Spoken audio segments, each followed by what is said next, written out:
사랑하는 주업제교회 성도 여러분, 반갑습니다. 김전빈 목사입니다. 오늘은 2024년 3월 4일 오늘 월요일 아침이 되겠습니다. 또 사순절 세 번째 주간이 시작되었습니다. 이번 한 주간도 하나님의 사랑 속에 사시는 우리 모든 성도님들, 유튜브 우리 시청자들 되시기를 축원합니다. 잠깐 기도합니다. 하나님 아버지 감사합니다. 간밤에도 지켜주시고 또 이렇게 또 새날을 맞이하게 하시니 감사합니다. 또 한 주의 시작이 또 월요일입니다. 아버지 하나님, 오늘부터 또 시작된 이 한 주간도 정말 사순절 기간 경건하게 보내게 하시고 또 무엇보다 주님의 은혜와 사랑을 더 깊이 생각하며 감격하며 또 감사하는 한 주간이 되게 하시며 오늘 이 한 날도 아버지의 말씀의 다스림과 지배받으며 살아가는 우리의 삶이 되게 하여 주옵소서. 하나님의 영광을 드러내며 아버지의 뜻을 이루는 우리의 복된 삶이 되게 하여 주옵소서. 주께서 오늘도 함께 하실 줄로 믿사옵고 예수님 이름으로 간절히 축복하며 기도 올리옵나이다. 아멘. 예, 사랑하는 성도 여러분, 오늘도 우리 찬송 한 잔 드리고 말씀부터 시작합니다. 찬송가 143자입니다. 웬 말인가 날 위하여. 함께 찬송 드리겠습니다.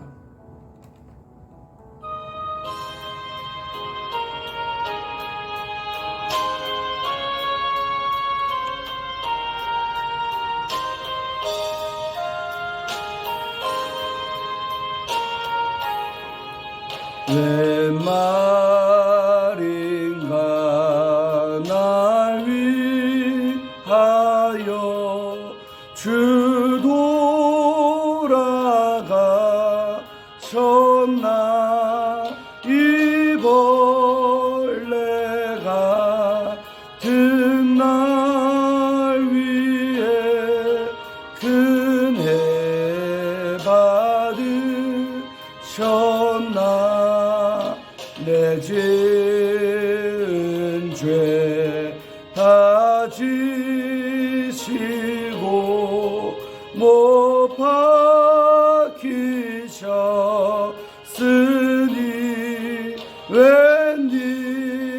웬일인가 웬 은혜인가 그 사랑 크셔라. 주 십자가 못 박힐 때 그 해 또 비리고 그 밝은 빛 가리워서 캄캄게 되었네. 나 십자가 대할 때에 그 일이 고마워. 내 얼굴과 이모 들고 눈물 흘리도다. 늘으러도 눈물로써 못 갚을 줄 알아. 몸 밖에 드릴 것 없어. 이 몸 바치니다.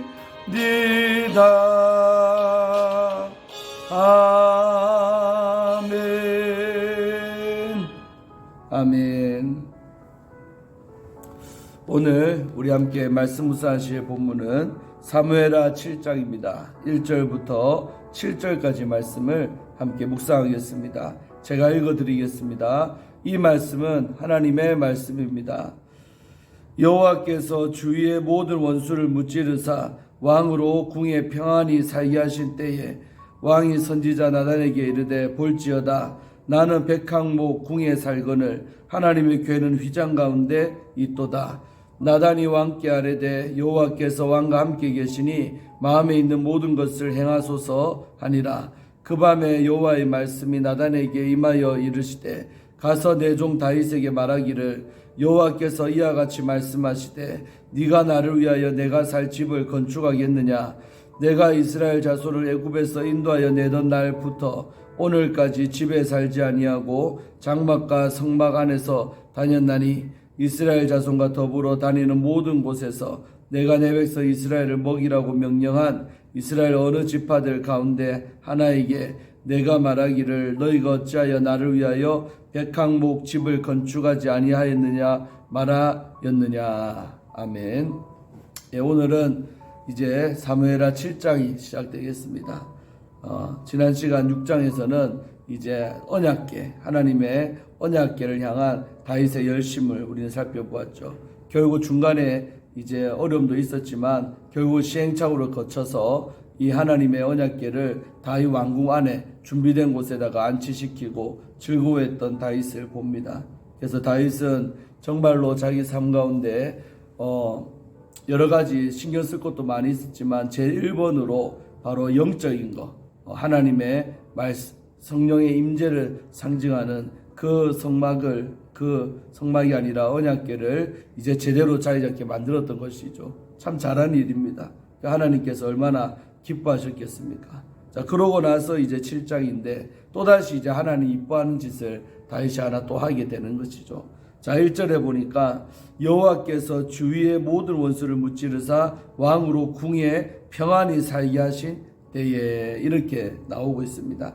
때에 관해서 말하고 있는데 이때가 7장의 배경이 되는 이때가 이제 하나님께서 다윗에게 복을 많이 주셔가지고 주위의 모든 원수를 다 이겨버린 것입니다. 적이 없는 거죠. 주위의 모든 나라들이 굽히고 또 조공을 보내고 그렇게 다윗의 전성기라 이 말입니다. 그래서 왕으로 궁에, 왕은 이제 다윗이죠. 다윗이 궁에 평안히 살게 하신 때다 이 말입니다.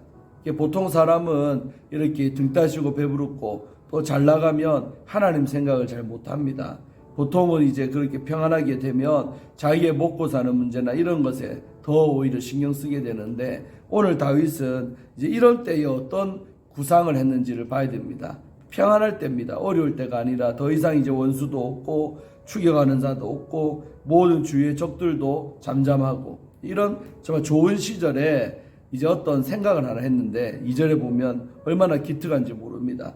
이때 평안할 때에 왕이 다윗이 선지자, 그 당시의 선지자는 나단인데 이 나단 선지자를 부르는 겁니다. 나단이를 부릅니다. 그러면서 한다는 말이 볼지어다 보세요 선지자님 나는 백향목 궁에 살거늘 하나님의 궤는 휘장 가운데 있습니다. 여러분 이 말이 뭘까요? 마음이 아프다는 것입니다. 나는 이렇게 띠로 왕 히람이 그렇게 좋은 목재를 가지고 와서 목수하고 속수 다 데리고 와서 왕궁을 지어줬잖아요. 그래서 자기의 거처는 너무 잘 건축된 백항목으로 만든 그런 궁에 지금 이렇게 평안히 내가 이렇게 거주하고 있다는 거죠. 자, 그런데 비교해 볼 때 그런데 나는 그렇게 평안하게 사는데 하나님의 궤는 여전히 휘장 가운데 있습니다. 그러니까 하나님의 궤를 이제 준비된 곳에 안치했지만 어떤 건축물이 따로 있는 게 아니라 아직도 여전히 휘장 가운데 있다는 것이죠. 초라한 모습 그대로 있다. 제대로 건축되어졌던 집 같은 데 모셔둔 게 아니라는 것이죠. 그게 마음에 걸린다는 것입니다. 여러분 이 1절과 2절 이런 발상하는 것 자체가 쉽지 않다는 것입니다. 보통 아까 다시 말하지만 인간들은 편안하게 되고 평안하게 되면 그때 어떤 영적인 일을 도모하려는 생각보다는 육적인 일에 치심하고 골몰할 때가 더 많지요. 그래서 다윗은 이제 이렇게 평안하고 아무 걱정이 없는데 이때 영적인 생각을 하는 거죠. 자기의 집은 이렇게 좋은데 아버지의 집, 우리 하나님의 집은 이렇게 초라하다는 거죠. 하나님의 교회, 하나님께서 계시는 그 임재, 그 시장 가운데 여전히 있다는 거죠. 이게 이제 마음에 걸린다고 하면서 나단 목사님을 부른 것입니다. 자, 그랬더니 3절에 나단 주의 종이 뭐라고 합니까? 나단이 다윗에게 이렇게 말하죠. 아뢰되 여호와께서 왕과 함께 계시니 마음에 있는 모든 것을 행하소서 하니라. 이렇게 답변해 주는 거예요. 그러니까 하나님이 우리 하나님과 우리 다윗 왕이 함께 계시니 혼연일체가 되었으니 마음에 있는 모든 것을 그대로 행하면 됩니다. 그냥 실천하시면 됩니다. 이 말이겠죠. 마음에 있는 모든 것, 마음에 구상하는 거, 생각하는 거, 그거를 그대로 행동으로 옮기소서, 행하소서 이러는 겁니다. 여기서 우리가 중요한 영적 원리가 나오죠. 요한복음을 가자면 내가 너희 안에, 너가 내 안에, 내 말씀이 너희 안에 거하고 네가 내 안에 거하면 무엇이든지 구하라. 그리하면 이루리라. 기억납니까? 네, 그런 말씀처럼 오늘 하나님과 함께 된 상태에서는 뭐든지 마음에 원하는 대로 행하면 됩니다. 그게 곧 하나님의 원하는 바입니다. 이런 것이죠. 그러니까 하나님과 우리가 연합이 얼마큼 귀한지를 이 말씀에서 깨달아야 될 줄로 믿습니다. 하나님과 내가 온전히 하나가 되면 내 마음에 어떤 원하는 것이 곧 하나님도 원하는 것이라는 거예요. 그러니까 그대로 행하면 된다는 것이죠. 그러나 여러분 하나님 함께 계시지 않은 상태에서는 이렇게 하면 큰일 나는 거죠. 그래서 다윗이 오늘 가장 영적으로도 최상의 상태, 최고의 좋은 상태에 있었다는 것입니다. 하나님이 우리 왕과 함께 계시니 마음에 있는 그 생각을 그대로 행하면 됩니다. 라고 이렇게 말했던 것이죠. 자, 이렇게 했어요. 그리고 4절에 그 밤에 여호와의 말씀이 나단에게 임하여 이르시되, 이렇게 왕과 이제 대화를 나눈 그날 밤에 하나님의 말씀이 나단에게 임했던 것입니다. 그 내용이 뭐냐? 5절부터 이제 그 내용이죠. 가서 내 종 다윗에게 말해라는 거죠. 내가 지금 너에게 주는 이 말씀을 다윗을 찾아가서 다 말해주라는 거죠. 자, 그 내용인즉슨 뭐냐? 여호와께서 이와 같이 말씀하시되 다음과 같이 말한다. 네가 나를 위하여 내가 살 집을 건축하겠느냐? 하나님이 묻는 거죠. 네가 나를 위해서 내가 살 집을 건축하겠느냐? 그런 기특한 생각을 했느냐? 그런 꿈을 네가 꿨느냐? 이제 이 말이죠. 네가 내가 살 집을 건축하겠냐? 라고 이제 반문했다는 것은 이제 그렇게 하겠냐는 것이죠. 다윗이 하고 싶은 거죠. 하나님 위해서 아버지의 집을 짓고 싶은 그런 거룩한 열망이 그 안에 있었던 거죠. 네가 내가 살 집을 위해 건축하겠느냐? 라고 이렇게 묻는 거죠. 자, 그러면서 이제 지나간 일을 말하는데 은혜가 됩니다. 자, 6절에 내가 이스라엘 자손을 애굽에서 인도해 내던 날부터, 출애굽 때 시절로 건너가는 거예요. 내가 너희들을 애굽에서 건져내올 때 그때부터 출애굽할 때부터 오늘까지 지금 현재 이 왕정기까지 다윗 시대까지 집에 살지 아니하고 장막과 성막 안에서 다녔다니 수백 년입니다. 이 수백 년 세월 동안 모세가 처음 그 식양을 받고 성막을 지어 올린 그날부터 장막과 성막 안에서 내가 거주했다, 다녔다는 거죠. 그러니까 제대로 된 집 한번 갖지 않았었다는 거죠. 늘 이스라엘과 함께 했지만 나는 여전히 장막과 성막 안에서 내가 다녔었다. 자, 그다음에 7절에는 이스라엘 자손과 더불어 다니는 모든 곳에서, 이스라엘이 광야생활 할 때도 늘 하나님이 함께 가셨잖아요. 그 말이죠. 이스라엘 자손과 더불어 다니는 모든 곳, 또 요단을 건너 이제 가나안 땅에 들어오고 가나안 정복을 하고 사사기를 거쳐 이제 왕국이 됐는데 그 모두 다니는 곳에서 내가 내 백성 이스라엘을 먹이라고 명령한 이스라엘 어느 지파들 가운데, 내가 내 백성 이스라엘 먹이라고 명령한 이스라엘 어느 지파들 가운데, 12지파가 있는데 특정한 어느 지파에게 어느 지파 하나에게, 어떤 특정한 지파죠, 하나에게 내가 말하기를 너희가 어찌하여 나를 위하여 백합무 집을 건축하지 않았느냐고 말하였느냐. 이 말이 뭡니까? 그 수백 년 동안 초락이 있으면서 하나님이 그 어떤 특정 지파에게도 왜 너희들은 백합무 집에 살면서 나를 위해 건축하지 않니? 하면서 책망한 적이 단 한 번도 없었다는 것이죠. 나를 위하여 백합무 집을 건축하지 아니하였느냐라고 말하였느냐. 그렇게 따진 적이 내가 있느냐. 다시 말해 하나님 스스로가 나를 위해서 성전을 지어달라라는 요구한 적이 있다 없다? 없다라는 것이죠. 없는데 네가 오늘 스스로가 그런 어떤 생각을 했다는 게 기특하도다 이 말이겠죠. 여러분 여기서 중요한 영적 원리가 있습니다. 우리가 주의 일할 때도요, 정말 하나님이 나에게 너 이거 해라 저거 해라 말하기 전에 나 스스로 자원하는 마음으로 주의 영광을 위해, 아버지를 위해 결단하고 내가 이렇게 하겠습니다, 내가 헌신하겠습니다 하는 그 모든 결단들을 우리 하나님은 너무나도 기뻐하신다는 사실이죠. 자원하는 것. 그래서 신학에도 나오지만 자원하는 헌물, 또 자원하는 예물들 하나님이 기뻐하신다고 그랬습니다. 억지로 시켜서 하는 게 아니라 스스로가 한다는 거죠. 오늘 이 다윗이 하나님의 언약궤를 모실 이 집을 짓고자 하는 마음도 하나님이 먼저 요구한 바가 아니라는 걸 얘기하고 있는 거예요. 내가 언제 어느 집파 특정 집파에게 나를 위해 백화문 집을 건축하겠느냐 물어본 적이 있느냐? 없지 않느냐? 그런데 오늘 이 다윗이 스스로가 나를 위해 헌신하고자 하니 기쁘도다, 이런 말이 되겠습니다. 그래서 제가 어디서 끊을까 고민하다가 여기서 끊고 내일 8절부터 이제 구체적인 그 내용들 17절까지를 함께 보려고 합니다. 그래서 오늘 사랑하는 성도 여러분, 정말 우리도 적용해 보면 정말 하나님께서 우리에게 많은 물질적인 복, 또 건강의 복, 또 자식들이 잘 되는 복, 평안하게 살 때에 정말 우리가 그럴 때일수록 더 주를 위해 살려고 정말 이렇게 생각을 하고 기도를 해야 될 텐데, 인간들은 어리석게 거꾸로 할 때가 더 많다는 거죠. 평안하면 하나님과 멀어집니다. 평안하면 더 기도를 안 합니다. 평안하면 하나님을 찾지 않습니다. 그게 바로 다윗과 우리의 결정적 차이점이 아닐까요? 그래서 다윗은 하나님의 마음에 합한 자라는 그런 귀한 칭찬을 들은 줄로 믿습니다. 우리도 그런 칭찬을 들으려면 다윗처럼 똑같이 하면 됩니다.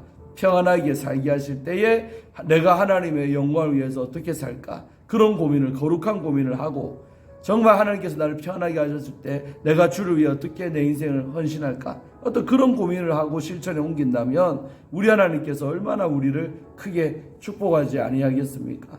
할렐루야.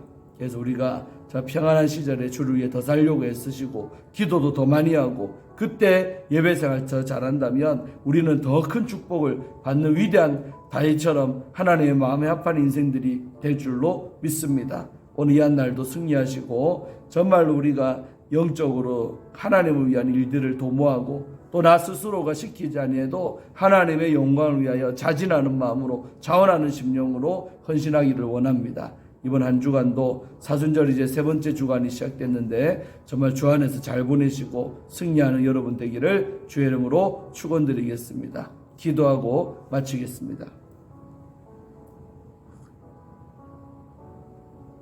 하나님 아버지 감사합니다. 오늘 사무엘하 7장 이제 시작됐는데 이 말씀을 통해 도전받고 은혜받게 하심을 감사합니다.